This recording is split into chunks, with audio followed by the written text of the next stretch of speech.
Hello, everybody. You are listening to the Laser Ducks podcast or watching it, or both. Exactly. You might be watching some slugs on Yeah. a leaf or some Yes. caterpillars on a leaf We or just listening. we are They're both indeed online. playing good old Wormaxio, an old .io game from our childhood, while we speak and while we do the podcast. But that's just for funsies. Maybe you want to watch us be really bad, or maybe you don't. Which either way is fine. Exactly. It's up to you. But today Ah. we're going to have Just okay. good conversation Yes. about YouTubers. YouTubers. So we don't really know which direction we're gonna go from here. I mean, we know that we're gonna talk about YouTubers, but we're just gonna have a good old conversation between two buddies. Exactly. And there's all sorts of things you can say about YouTubers. There's Yeah. the money. I'll There's the probably talk about What? I'll probably talk about like the YouTubers that have like affected me the most, like growing up, like who I watched and like why I thought they were so cool and just like Nice. Yeah, no. And it can go wherever it wants to go. But we've got 15 minutes, Oh! so let's get going. I got encircled. Oh, what an absolute Mad okay. lad. So, Daniel, what are the YouTubers that have affected or influenced you the most and that have caused you a lot of joy and because It depends. we both watch a lot of YouTubers, like that's probably both of us is probably one of our main streams of like entertainment are YouTubers. Yeah, Okay. for sure. I've only really started streaming. People have been streaming for a long time, but I've only really just started watching people's streams and stuff like every once in a while. So it doesn't happen like I don't usually watch streams, but yeah, I've been watching YouTube for a long time. Yeah. And so I think I don't know. Well, maybe having said that, I haven't. It's only really been within the last 2 or 3 years that I've really started like following YouTubers. But the classics, I guess, would be MatPat with Game Theorists. I Yeah. love that show. Yeah. They talked about like random like obvious stuff that the games that I would play didn't actually talk about, but like theories behind what was going on in the world around the game and things like that. And then more recently, I guess guys like PewDiePie. And things like that.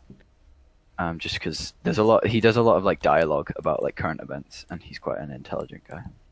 Those are probably a couple of the ones that affected me most. Yeah. What about you? Well, when I don't know, because I've gone through like a few different like phases in my YouTube watching. I guess to start out with, we were just talking about this. Maybe the first few YouTubers. Well, actually, when I was a kid, when I was like 12 and 13, I would watch mainly Minecraft YouTubers because I'd just be playing. I'd just be playing Minecraft, and I just watch like a bunch of Minecraft YouTubers, and then that's why I started my first channel was just to do like Minecraft tutorials. Even though I didn't know what I was talking about, but I would do these tutorials, like teaching people how to do random stuff that they didn't know that they didn't need to know how to do. But I don't even remember any. I mean, I guess some of the I would just watch like the OG Minecraft YouTubers, but I don't even remember most of them. Like I don't even remember who I watched. I guess probably like Stampy Cat and those kind of guys. But Oh yeah. Oh, I remember you talking about Stampy Cat. But when I really got into like watching YouTubers was and like about their like personalities and stuff like that was the main group of like Sluggo Jelly, Quibblecop, and Curry, like those guys. They would always play games together, and they each had like their own individual color, and they would like I don't know, they were just like really fun to watch and be like just fun to watch them be together and like be friends and play the games together. Yeah, and I think that's a lot of the appeal with a lot of them for kids is that you always have like, yeah, for us as when we were kids and for kids nowadays, is like you have these kind of like groups and you have like guys who like are particularly good at talking to kids and like playing and like making things seem more fun than they really are and like making things seem like they're more exciting than they are and things like that. And it's super, super interesting that it's become this kind of art. Like you'd have like teachers, right? People who were good with kids who could teach kids. But this is it's obviously not a teacher. I mean, it can be. You can sometimes have like guys who like are trying to like do tutorials, but a lot of the time it's just like commentary and like just playing stuff. Let's players is I guess what they used to call them. Yeah. But it's like these guys who are almost like teachers. Like they're particularly good at working with kids, but they're not actually like trained or anything. They just so happen to be these random like middle-aged or like teenage guys who are just good with kids. It's a weird thing actually when you think about it. It is kind of weird when you watch these guys who are very obviously kids, like I don't know, like Morgs and those kind of guys who make content that's just absolute garbage, but it's obviously centered like towards kids. Like Jake Paul, oh my goodness, something really bad came out these last few days. He and his girlfriend had taken some really like inappropriate photos and put them on his Twitter or something like that. And obviously kids shouldn't have Twitter, but Jake Paul's audience is super young. Yeah. And it's like he's putting these not terrible photos, but like inappropriate photos of him and his girlfriend on his social medias, and it's like this guy's audience is like super young, and they're getting exposed to this stuff. It's like, it's just. But the thing about Jake Paul is like you can tell he just wants to be like a regular celebrity, and he doesn't want to. He doesn't want to be like a kid's entertainer, even though that's like what he's famous for. He wants to just. Well, and he set himself up wrong, right? Yeah, that's the problem. Yeah, he knows. He knows that his audience is kids, but he wants to just be like somebody that everybody's just like, oh, Jake Paul. I don't know. And somehow his brother has rebranded really well. I'm like genuinely impressed by starting his podcast and like changing like the types of vlogs that he does. Somehow he completely like shook off his old audience and kind of, or at least maybe his audience grew up with his content maybe, but like that's always very interesting to watch somebody rebrand themselves. You know, when you say that his audience grew up with him, you know who I feel like that definitely has happened with? PewDiePie? Yeah. Yeah, for sure. And it's brilliant. So I started watching PewDiePie when I was 12. And like the type of humor that he had when I was 12 and he was younger than he is now. Just yelling, right? Yeah, was like perfect, and I loved him. And now I still love him because now his humor is different, but he's also like more kind of an intellectual. And it's just exactly. His commentary on stuff is just brilliant because he's super like a smart guy. And it's kind of, people would be like, he's a gamer, he doesn't know what he's talking about. Yeah. But he's genuinely like a really intelligent dude. Yeah. Who's like, he did this 45-minute video on some book that Plato wrote, and everybody hated it. Oh yeah, but he did it that just book was that video was awesome.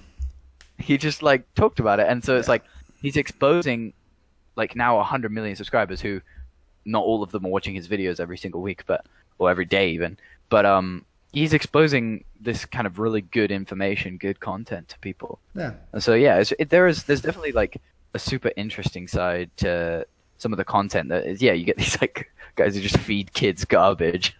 Yeah. And then you have like guys who are really like actually putting out some good stuff. Yeah. Well, actually, PewDiePie and his friends were like, so like I was saying that I was first I was with them. Yeah, but I was saying like first I was with like those first gaming guys, Sluggerman, Cobocop, and those guys. After that, I got a bit older, and then I started watching PewDiePie, Markiplier, and Jacksepticeye, and them three. Those are the boys. Hang out together and like do games together and stuff. And those are my main guys. And then after that, or actually maybe around the same time, that's when I completely got obsessed with Filthy Frank and his whole crew. That's a completely different thing. At the time, it wasn't. At the time, it was a different thing because PewDiePie was sort of friends with with Frank and iDubbbz, and so that whole crew was Filthy Frank, iDubbbz, Anything for Views, Maximo Fo, and How To Basic.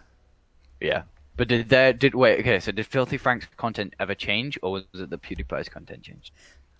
No, I don't. I mean, Filthy Frank's content did change because now he's Joji. Yeah, no, I mean, like back then, like was he making the stuff that I've seen, or was he making different stuff? Because I feel like PewDiePie and him are very, very different. No, they are. Well, no, but like at the time, PewDiePie's humor was kind of similar to Filthy Frank's humor, and they would like, they would appear in each other's videos every now and then, like the human cake. Yes, which we should not even endorse. Okay, we don't endorse it. But in that video, PewDiePie submitted, some material for the cake. Such a terrible. But it's a really funny because it's wait, who is his old editor? Oh, Brad. Yeah, in the video, Brad's filming and he's got like clippers, and then and Felix is like, "Here's your, here's Oh, this is for your cake, Papa Franco. We love you." Oh, Or something like that. yeah, he's like talking to him. Yeah. Oh, I just. Oh no! Oh no! Oh man! What happened? Oh, I was so big, and I had just killed this other guy that was even bigger than me, and I was just slithering around in all my riches, and this tiny little guy comes to grab some of the remnants of the guy I had just killed, and I just ran straight into him. Anyway, You shouted so loud. I know, because I was so invested. I was doing so well. I've just been going back. Like I'm sitting at like 200. Wait, where are you? Let's come. Let's go to each other. Dude, I don't. You can't even see my name above my head in this one. Okay, Oh well, my. we can find each other. Oh no, it's radiated. Oh, this really huge guy died, but he hits radiation. Anyway, Okay, back to YouTube. Yeah. I was talking about this the other day, and I couldn't find anyone specifically that I could say this about, but I definitely feel like there are those in YouTube who tried very, very hard to get where they are, and then there are those who just got lucky. And I can't, it's super annoying because I can't say that and not back it up. But I can definitely think of a few, like I definitely feel like PewDiePie was like literally for the last 10 years produced a video every single day until he got famous, and now he has like leeway to not produce a video every day. And then you have like my opposite example is always Logan Paul, because I feel like he's just Well, okay, like, so you a say waste of that. space. You and I would have agreed with you a little while ago. But I know, but he's worked hard too. I know, that's why I'm not just saying it. Here's the thing is, like, okay, some people have worked harder than other people, but anybody who's famous at all on YouTube definitely put in the Something. time. And I mean, sure, you could say Jake Paul is saying it's because of Logan Paul, and then he just, whatever. Yeah. There are cases like that where there's actors and they're famous beforehand, and then they get on. But they're still famous beforehand because they're good at acting. Yeah, So it's exactly. like, yeah, exactly. But anybody who got on to YouTube, there's hardly anybody who got on and just blew up. I mean, everybody, pretty much, you have to put in the time where nobody is really watching you, or at least very few people are watching you. You have to put Yeah. in so much time when you're in that phase before you can, and it's just slowly building it up. And I guess that's kind of the beauty of the platform in a sense, because it is so like it requires work, whereas like you do just get kind of like there is a lot of coolness in the fact that they're all like, people put out videos every single day until they get famous kind of thing. And so like people say you can be whatever you want to be, and like you can get famous one day, but like literally you can if you just keep working at it. Mr. Beast is a great example of that. Yeah. The cool thing about it is that anybody can be a YouTuber, and most people think it's like winning the lottery or something, or like, I don't know, winning, I don't know. Yeah, like my parents will say like, being a successful YouTuber is like winning the lottery, and that it's like that with some things. Maybe with entertainment, being like being an actor, you have to be a good like for example, acting, you have to be a good actor to become a famous actor. But the thing is, Yes. you can be a super, super good actor and not really get anywhere just because you weren't in the right places at the right time, you didn't have the right agent, that sort of thing. But being a YouTuber, it's not like a game of chance, really. It's more just anybody who's successful on YouTube, you can ask them and they'll say that they tried super, super hard and put in so many videos where that nobody watched and all these different things. And, No, it is true. Yeah, and there's so many people who gave up YouTube. Like anybody who wanted to become a big YouTuber and didn't end up becoming a big YouTuber, it's because they just stopped at a certain point because they were just tired of not being a big YouTuber and they didn't want to put in the hours with like the smaller videos. Yeah, for sure. No, and it's just one of those things. It's like anything; it just takes time, and like it's difficult, I think, with YouTube to create an audience because it's such a huge platform, and so there's people on it. There's a lot of people on it who watch all sorts of different things, but it's not. Oh, I'm dead. It's not necessarily like there's a formula to get people to watch it because there's so much different stuff, and so it's like ultimately there are lots of people, like we can talk about Wilbur and Pyrocynical, basically produce the same stuff, Yeah. but they're both quite famous. but like they're still both producing the same stuff. And so if you get another British commentary like reaction channel, it's I'm Alex. it's or yeah, I don't even know that guy, or but like or I never. exactly, I don't know, but like you just like you might get famous because it seems like a lot of people will watch English, Yeah. like. But the thing people is, from I the bet they United wouldn't Kingdom anymore. react to But here's the stuff, thing: I bet there wouldn't anymore because that kind of There's so market many is of them. super saturated at this point. I bet Yeah. if you, I mean, the thing is, you don't have the same kind of like you're. But so is like everything, dude. Like League of Legends, like Fortnite, Minecraft. Like yeah. I don't think there's anything new that people are going to be unless you could jump right on the train or are on the train beforehand. Like Filza got super lucky.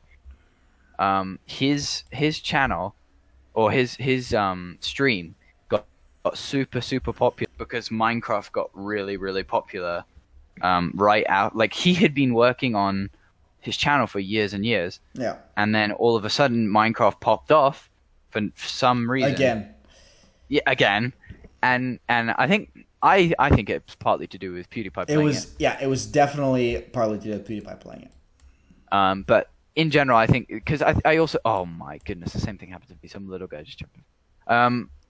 But in general, I do think everything aligned, right? It became popular again. And he had been working so hard for so long.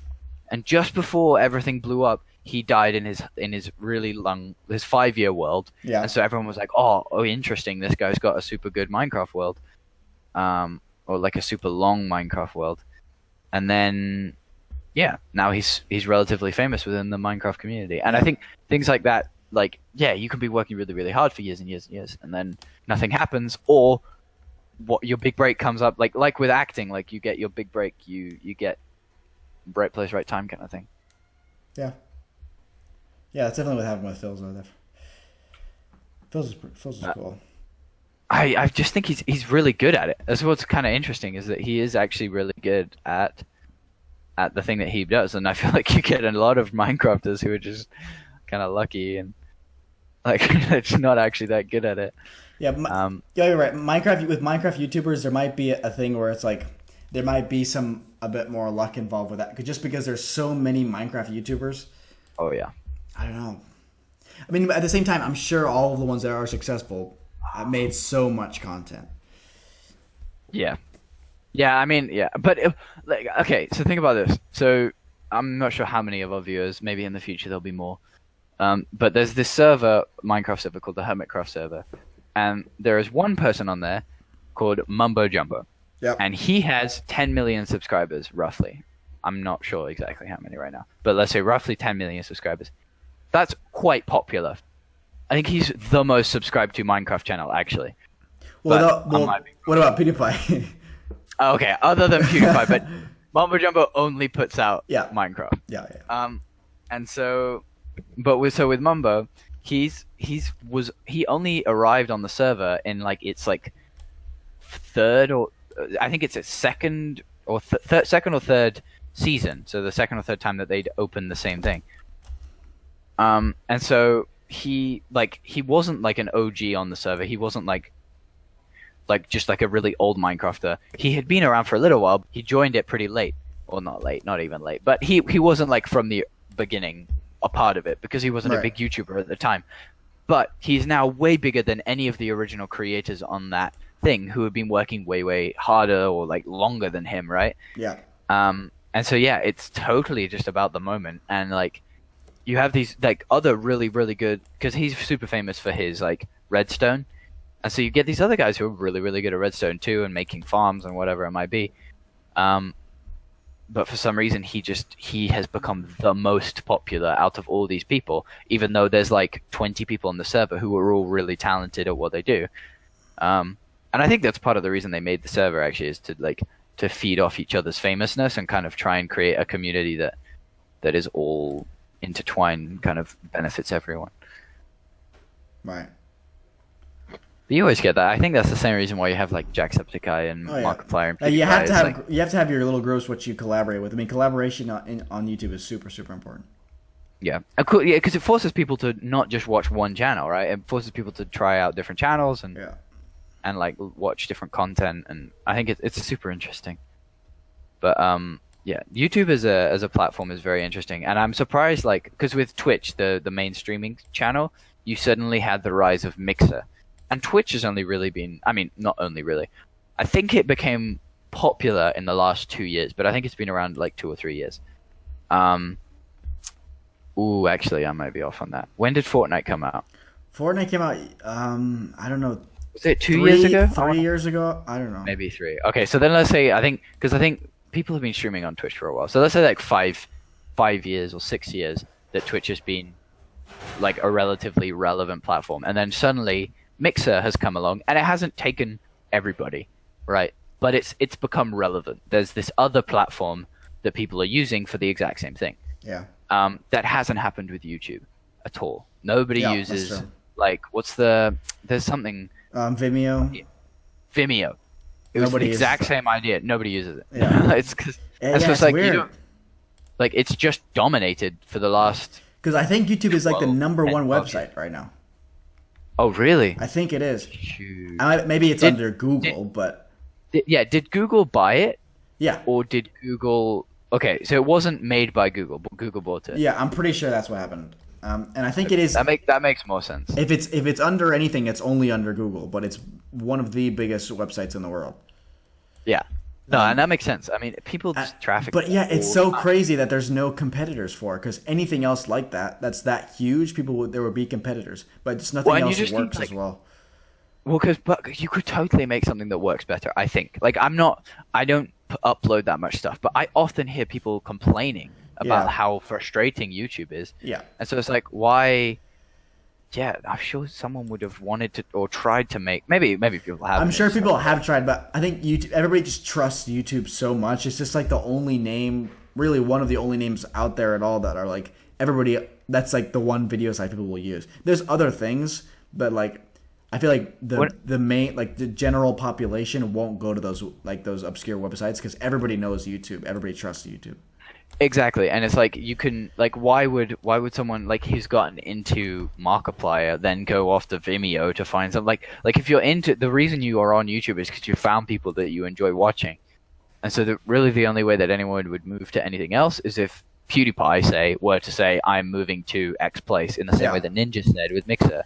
Yeah. And then for a bunch of people to move with him to this other platform so that they could watch his videos, and then through that they would then watch other videos. And I think that's actually why Mixer was very, very clever in getting Ninja to move over. But that's You know what? that's the There Twitch. there are a few podcast. alternatives that are popping up now that people are liking because of less I guess less less strict Like rules? rules and stuff. Yeah. Yeah. I mean, the thing is, you can post relatively whatever you want on YouTube. It's just whether or not it's going to get monetized, and there Yeah, are very that's strict true. rules on that. But there are some alternatives that people are like. I was just watching a YouTuber, and I can't remember who it was. I mean, I remember who. The thing is, I watch this YouTuber, and I can't remember his name because I watch him every now and then, and I remember his face, but I can't think of his name right now.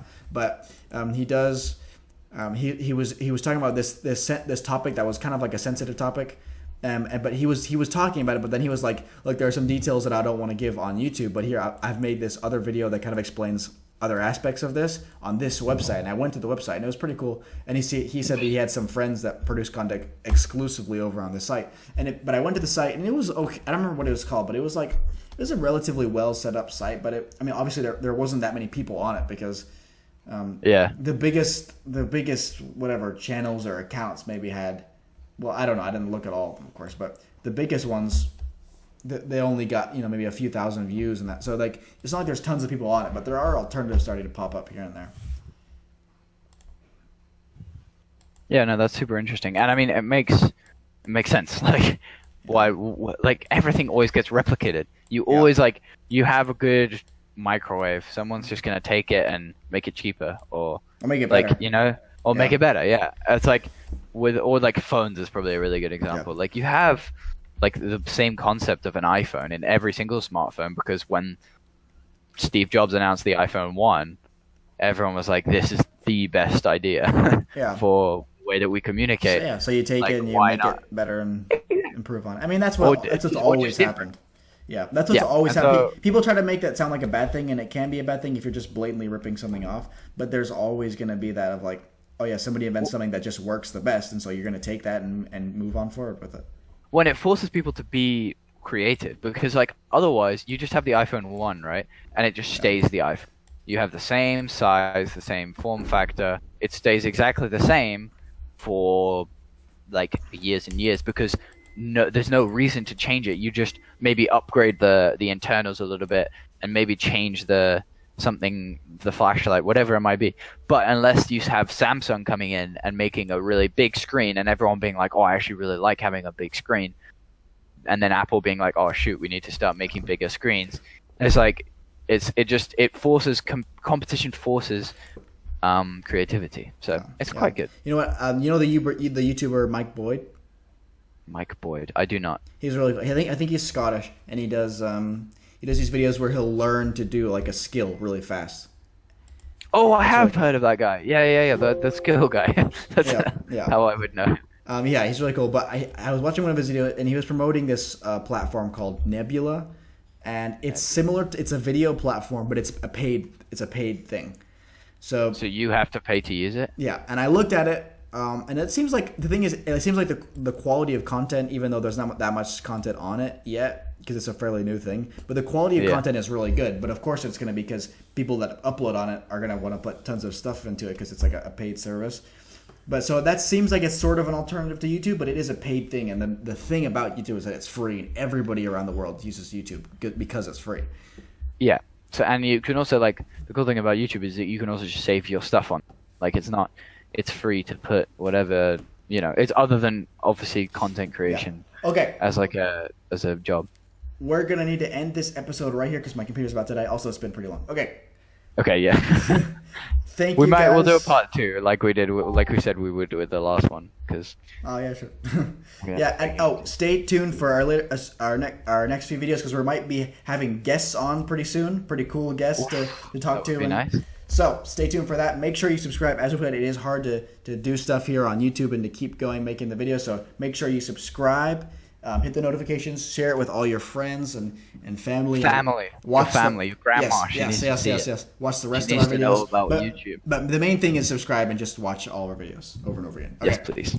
Thank you so much for listening. Yes. We'll see you in the next one. Goodbye. This has been the Laser Ducks Podcast. Bye.